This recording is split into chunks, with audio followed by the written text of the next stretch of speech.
Evet, kimse yok mu ya? Check out.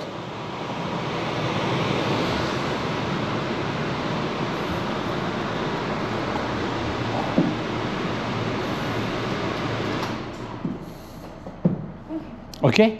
Thank you. Thank you. Şimdi uygulamadan Karim adlı bir uygulama var. Burada bahsetmiştim ben size, hatırlıyorsanız. Taksi uygulaması. Taksi çağırdım oradan. Bugün hava bayağı sıcakmış. Bayağı sıcakmış. O geliyor, taksi geliyor. 4 dakika sonra burada tren garına gidiyoruz. Mekke'ye gidiyoruz arkadaşlar. Yani bakalım, Allah nasip ederse Kabe'yi ziyaret edeceğiz bu videoda. Göstereceğim, anlatacağım. Gidiş geliş süreçlerinden de, tren biletlerinden de, yani bireysel gelirseniz hiçbir zorluk yaşamadan sizi bizzat Cidde'den Mekke'ye getirecek güzergahları, yolları anlatacağım ben size. Ama bugün güzel sıcak var. Daha iyi sıcak var yani. Geçen günkü günlere göre çok daha sıcak bugün. Karim, what is your name? Walid? Hey Walid. Walid. Tamam. Brother. Car brother. Okay, understand. Okay. Farklı araba da uygulamadaki araba.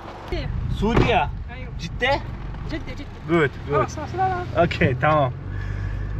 Geldi arkadaşlar taksi.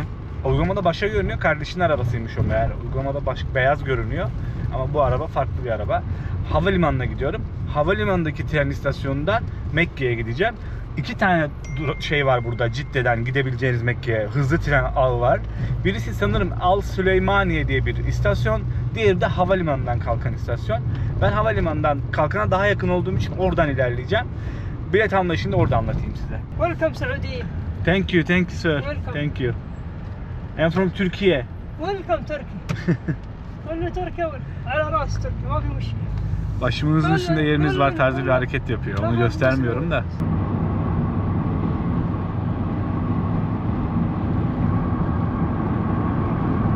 Bu taraf havalimanı, şurası uçakların kalktığı yer. Bu tarafta hemen sol tarafı tren garı arkadaşlar. Yüksek hızlı tren var Suudi Arabistan'da.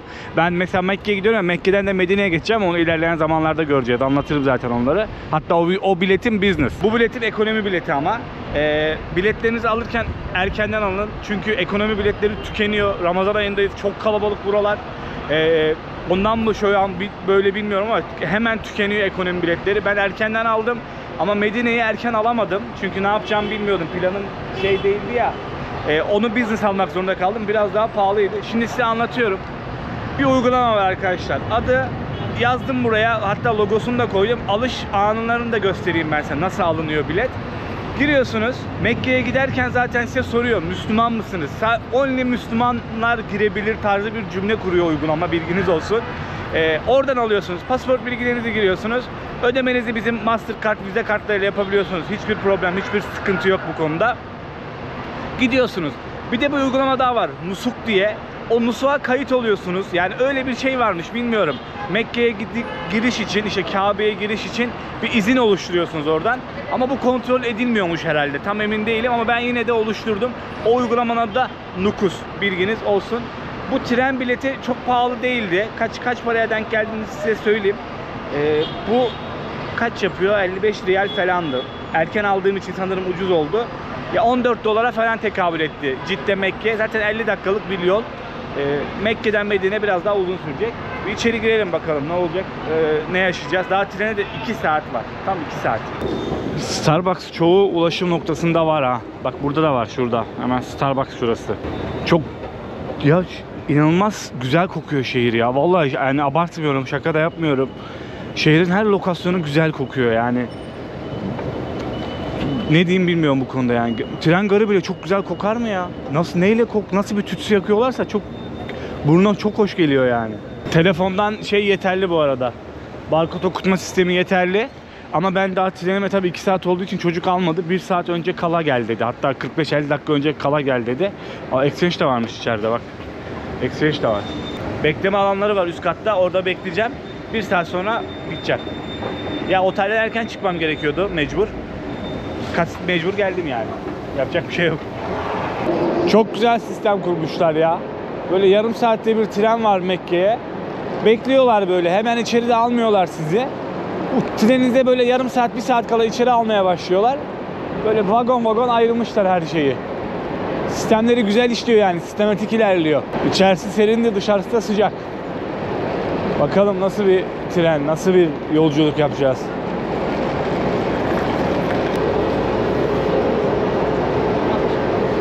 Selamünaleyküm. İyi. Okay. Güzel. Koltuk numaramız 414.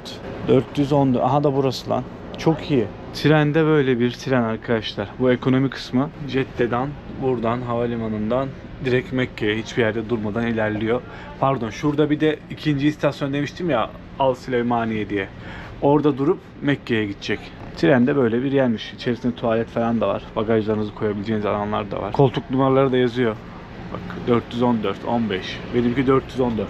Sistematik çalışan şeyleri seviyorum. Mesela ben Japonya'ya hayran kalmış bir adamdım. Burası da güzelmiş. Güzel. I don't understand. That's room. Bedroom, I don't know. Maybe here. Bu tarafa da valizleriniz için yer yapmışlar. Valizlerinizi koyabiliyorsunuz.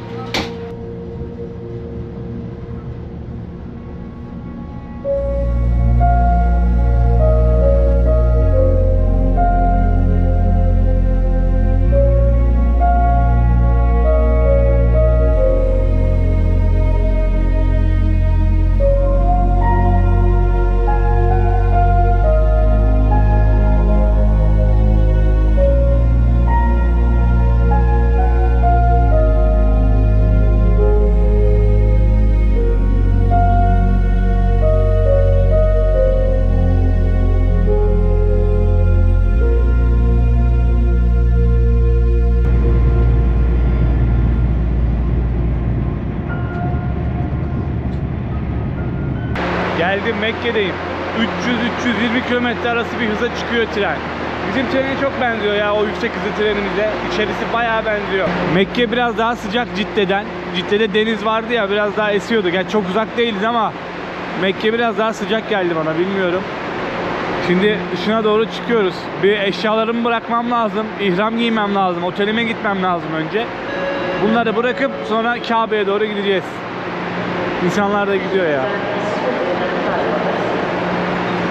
How much? Your name hotel? Al Kisva. Okay. How much? 100.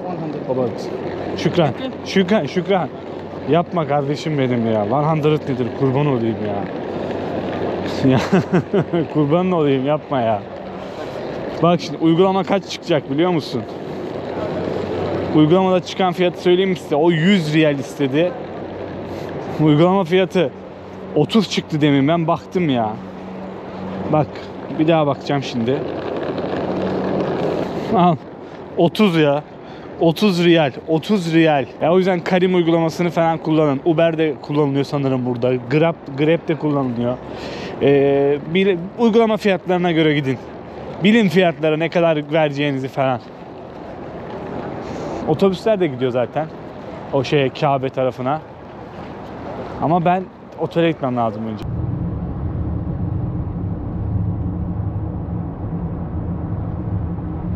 Arkadaşlar ihramımı giydim. Otele geldim, yerleştim. Bu oteli ben size sonra gösteririm.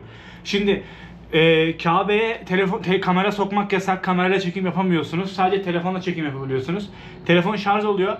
Şunu şöyle göstereyim. Telefon şarj olduktan sonra gideceğiz. Kabe'yi ziyaret edeceğiz beraber. Orada devam ederiz. Otel de inanılmaz bir otelmiş. İlerleyen videoda ben bu oteli gösteririm size. Sanırım doğru giydim. İnternetten bakarak giydim. Çantamı da buraya taktım. Herhalde bir şey demezler çantama ya. İçine bir şey de almadım. Cüzdan, para ve şarj aleti alacağım sadece. Sanmıyorum bir şey diyeceklerini. Bakacağız. Şimdi bir anda sesim değişti biliyorum. Otelin Allah aşkına bak 30 katlı. 30 katlı. Ama fena değildi gene o da. Bakalım nasıl olacak. Bu şarj aletini falan da aldım buraya. Böyle sokakta bir şeyler açmışlar. Ablalar, teyzeler satıyorlar. Ben bu Mekke'nin, Mekke bu şu an Kabe videosu olacak ama bu ara sokaklarını, arka sokaklarını, Mekke'nin etrafını, Kabe'nin etrafını gezeceğim, göstereceğim size. Şimdi bir 20 dakika kadar yürümem var. Otel biraz yakın, bilerek yakın tuttum ki sürekli arabayla uğraşmayayım. Yürüyeceğim şimdi. Yürüdükten sonra Kabe'de devam ederiz. İlginç bir şey görürsem yine açarım telefonu ama. Şarjını da bitirmeyelim çok. İftar yaklaştığı için herkes iftara doğru Kabe'ye gidiyor. Kabe'de iftarını açmaya çalışıyorlar. Mescid-i Haram'da. Biz de gidiyoruz bakalım. Umarım kalabalık takip ediyorum ya, haritaya bakmıyorum. Aynı yere çıkıyoruzdur. Çoğu otelin de böyle ücretsiz servisleri var aslında ama iftar vakitleri çok trafik oluyor. Yani benim otelin de var. Yürüsem aynı hızda varırım diye tahmin ettim yani. Böyle Kabe yoluna yaklaştıkça pervaneler koymuşlar. Çünkü hava çok sıcak. İnsanlar en azından geçerken biraz serinlesin diye. Şurada vantilatörler var.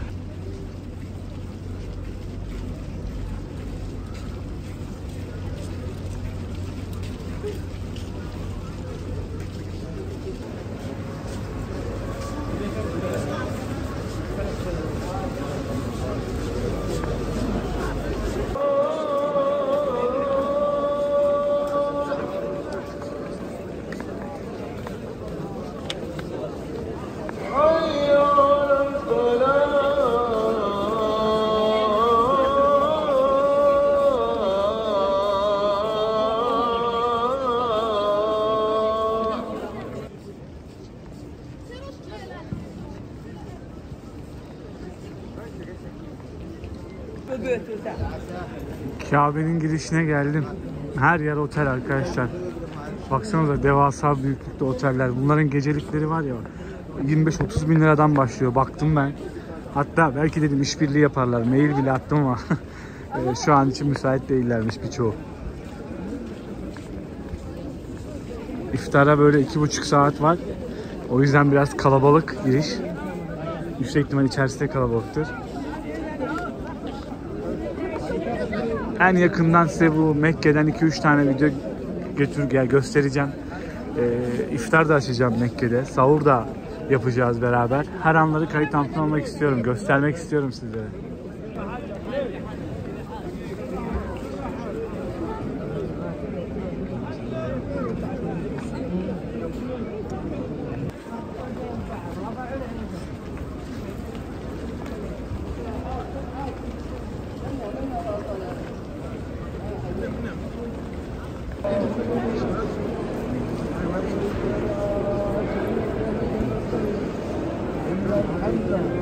والنعمة لك والملك لا شريك لك.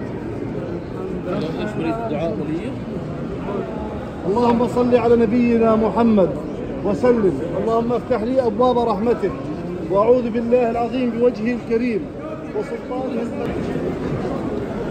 Biraz zor oldu ama sanırım içeri girebildim. Çok zordu ya giriş. Almıyorlar, kapalı diyorlar. Bu kısımdan giremezsin diyorlar. Şu kapıya git diyorlar.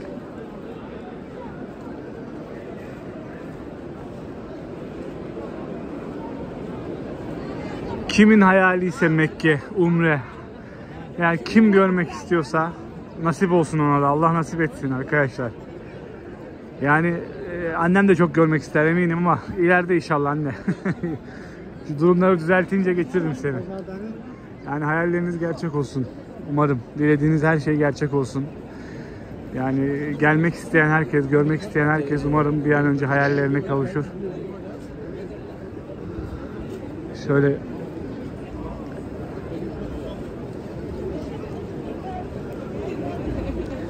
o taraf çok kalabalık ve o taraf ilerlemiyor çok. O yüzden o taraflara gitmiyorum. Bu şekilde devam ediyorum. Kenardan. Ya oraya girdi ve kesinlikle bir nefes darlığı yaşayabilirsiniz.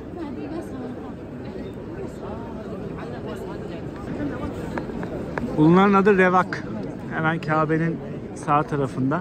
Solunda da var. Mimar Sinan tarafından yaptırılıyor bunlar. Bölge genişliyor. Yağmurdan korunuyor.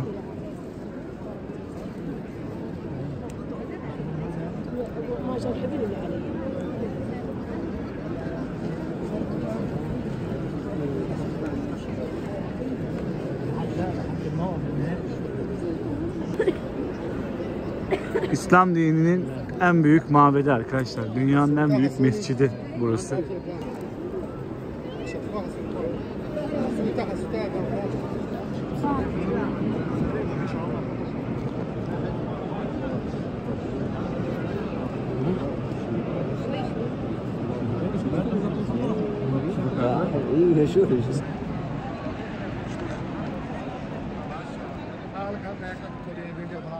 Bulunduğum noktada çok fazla ses olduğundan kaynaklı bu ses kaydını sonradan alıyorum. Bilginiz olsun arkadaşlar. Sizin şu anda ekranınızda gördüğünüz yer, izlediğiniz yer İslam dininin en kutsal yeri. Dünyanın en büyük mescidi burası. Hazreti İbrahim Allah'ın emriyle Kabe'nin temellerini atıyor ve oğlu Hazreti İsmail ile birlikte Kabe'yi inşa ediyorlar. Şu gördüğünüz bir altın kapı var. Görüyorsunuz o kapıyı şu anda siz ekranınızda.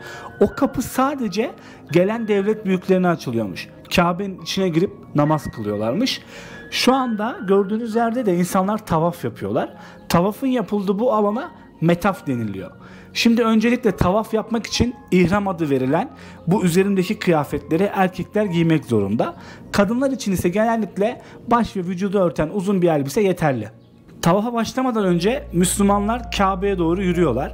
Kabe'nin kapısına ulaşınca ellerini Kabe'ye uzatıp dua ediyorlar ve Kabe'nin önünde Hacer-ül Esved taşını öpmek, selamlamak için giriş sırası bekliyorlar. Yani hac sırasında hacılar tavaf ederken her dönüşte bu taşı selamlıyorlar, el sürüyorlar veya öpüyorlar. Bu taş Hz. İbrahim'in inşaat sırasında kullandığı efsanevi taş olarak da kabul ediliyor. Şimdi tavaf Hacer-ül Esved'in yanından başlayarak Kabe'nin etrafına 7 defa dairesel olarak dönmeye deniliyor. Bu dönüşlerin her biri bir şaft olarak adlandırılıyor. Her tavaf Hacer-i Esved'in hizasından başlayarak ve Kabe'yi soluna alınarak tamamlanıyor. Eksik bilgi olabilir, yanlış bilgi var mı bilmiyorum. Araştırdıklarımı aktarıyorum size. Sizler de aşağı yorumlara yazarsanız her şeyi birlikte daha detaylı öğreniriz arkadaşlar.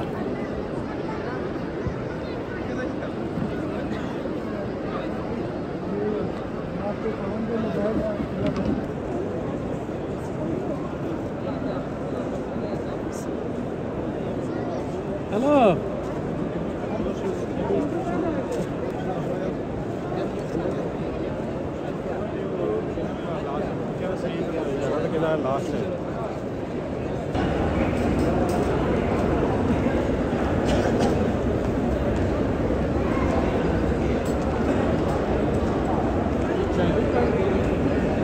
Yanlış bilmiyorsam üst katlarda da tavaf yapılıyor. Ama burada ihram giymek zorunlu değil. Ama bir alt kata inmek, yani en alt katta tavaf edeceksiniz, tavaf yapacaksınız. İhram giymek zorundasınız. Ama üst katlarda erkeklerin ihram giymesi zorunlu değil. Kadınlar yani kapanıyorlar. Burası niye kapattılar ya? Resmini çekecektim tam aşağıda. Erkekler ihram giyiyorlar. Benim üstümdekiler gibi buraya geldiğinizde.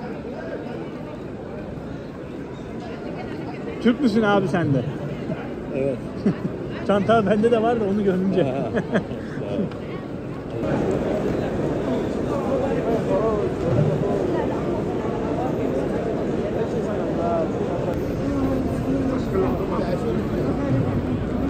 يلا يلا يلا حاج يلا يلا يلا يلا يلا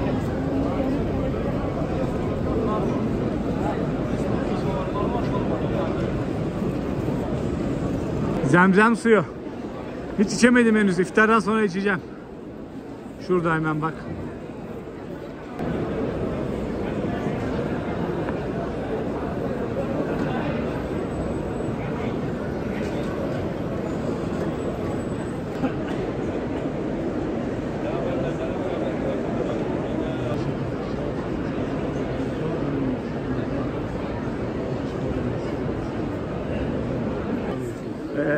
Abi öncelikle karşılaştığıma mutlu oldum, memnun oldum. Biz de çok mutlu olduk. Hele böyle bir yerde. Evet, öyle bir yerde. Ne zaman geldiniz siz?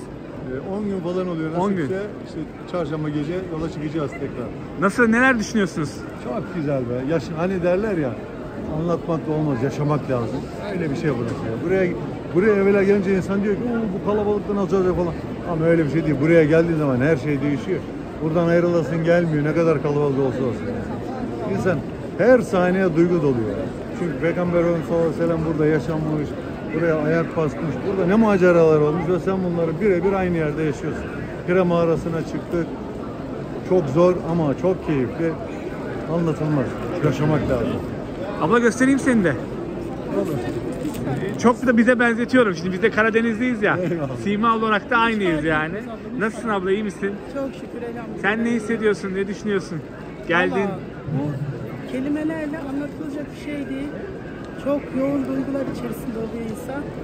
2 gün önce dedim eşime ki keşke bir günümüz daha olsa da o günde Medine'de tekrar değerlendirsek. Sanki orada bir şeyleri eksik bırakmışım gibi geldi. Bir de ben gelirken ayağımı da kırdım. Gelirken mi oldu? Bir gün öncesinde Geçmiş olsun. sağ olun, kırık ayakta buraları Rabbim bana nasip etti.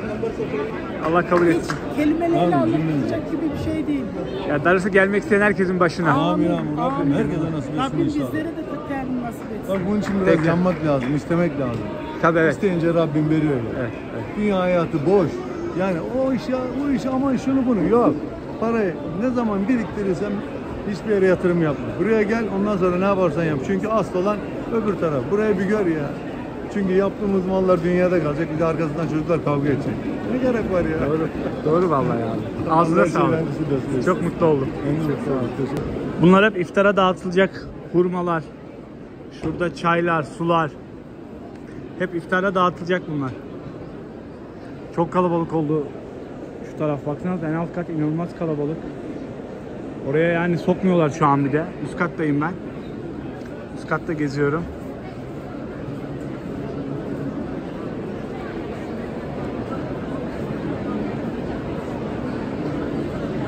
Gelin biraz da size Kabe'nin örtüsünden bahsedeyim. Kabe'nin örtüsünü ilk defa örten kişinin Hazreti İsmail olduğu, hatta bazı Yemen krallarının hürmet göstererek örttüğü de rivayetler arasında.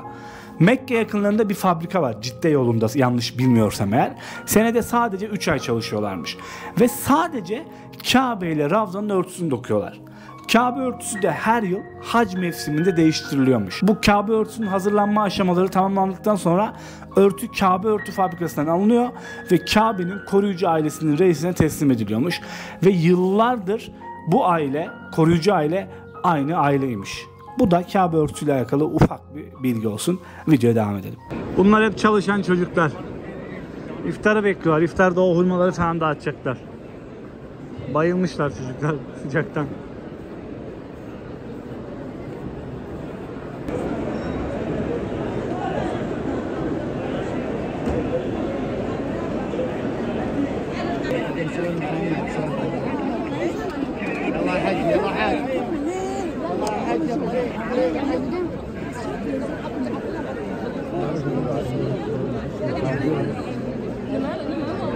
İnsanlar da düzeni sağlamak zorunda. O yüzden her yerde namaz kılmaya çalışıyor insanlar, tamam mı? Yani yolun ortasında durup namaz kılmaya çalışıyor.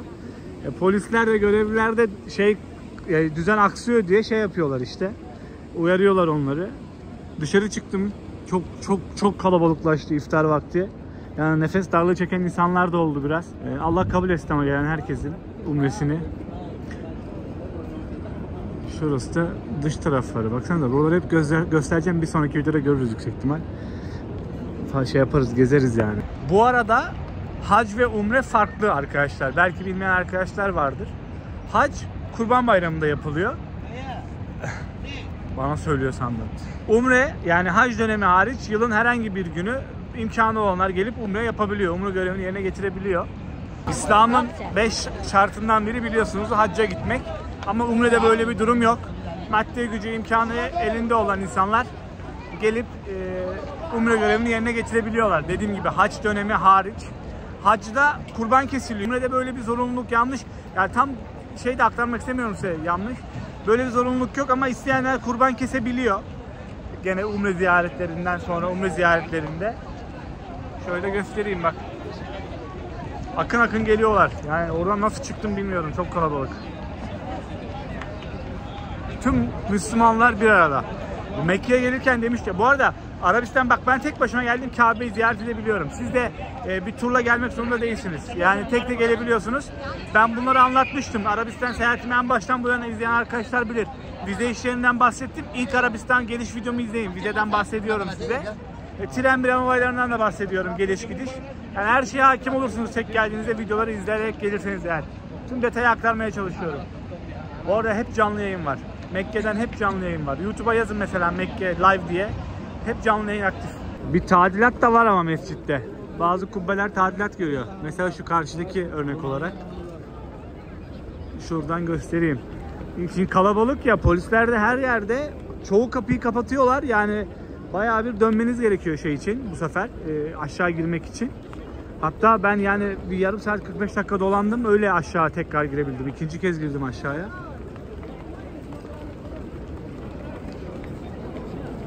Kalabalık. Ramazan ayında çok daha kalabalık bu bölgeler. Acaba Medine nasıl? Medine'ye de gideceğim. İlerleyen videolarda görürsünüz orayı da. Ama Mekke'yi daha gezeceğiz. Yani ben Mekke'de otelimde yer ayırdım 2-3 gün. Ara sokaklara gireriz. Bu Kabe'nin etrafını dolaşırız. Hepsini gezeriz. Ama şu an güzel bir iftar açmak istiyorum. Bayağı yoruldum. Herhalde 1 saat, 1,5 saat falan kaldı. Bir Booking'e girin. Mekke yazın, tamam mı? Otel arayın. Şu otellerin fiyatlarına bir bakın arkadaşlar. İnanılmaz ama manzaralar da bir o kadar güzel. Yani öyle güzel odaları var ki şu yukarılarda direkt Kabe'yi görüyor. Ay yavrum ay. 20.000-25.000 liraydı ya fiyatlar yani düşük. Bu tam şu sıfırlardan. Ben bir 20 dakika yürüme mesafesinde çok daha uyguna tuttum. Bu arada bu ayağımdakileri gösterdim mi size?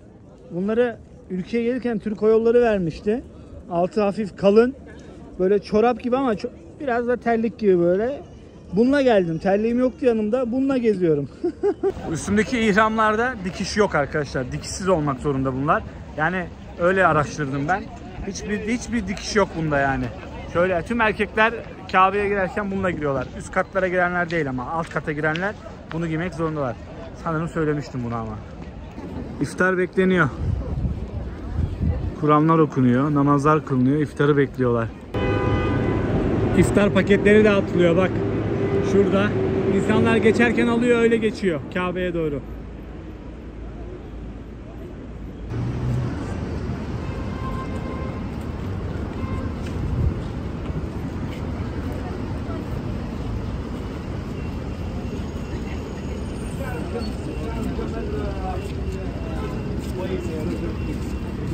Bu da iftar sırası arkadaşlar. Burada erkekler bekliyor. Bu tarafta kadınlar bekliyor. Sırayla içeri giriyorlar. Şu alanın içinde yere sermişler. Yemekleri de koymuşlar sanırım oraya. Geçip ezan okununca orada iftarını açacak insanlar. Bak şurada da bekliyorlar bayağı. Bak içeriye bakın. Görüyor musunuz? Her noktada böyle Mekke'nin her yerinde böyle iftar noktaları var. İftar yerleri açmışlar. Hayırseverler mi yapıyor, devlet mi yapıyor bilmiyorum ama kuyruk inanılmaz. Yani şöyle gidiyor. Bayağı büyük, uzun bir kuyruk var.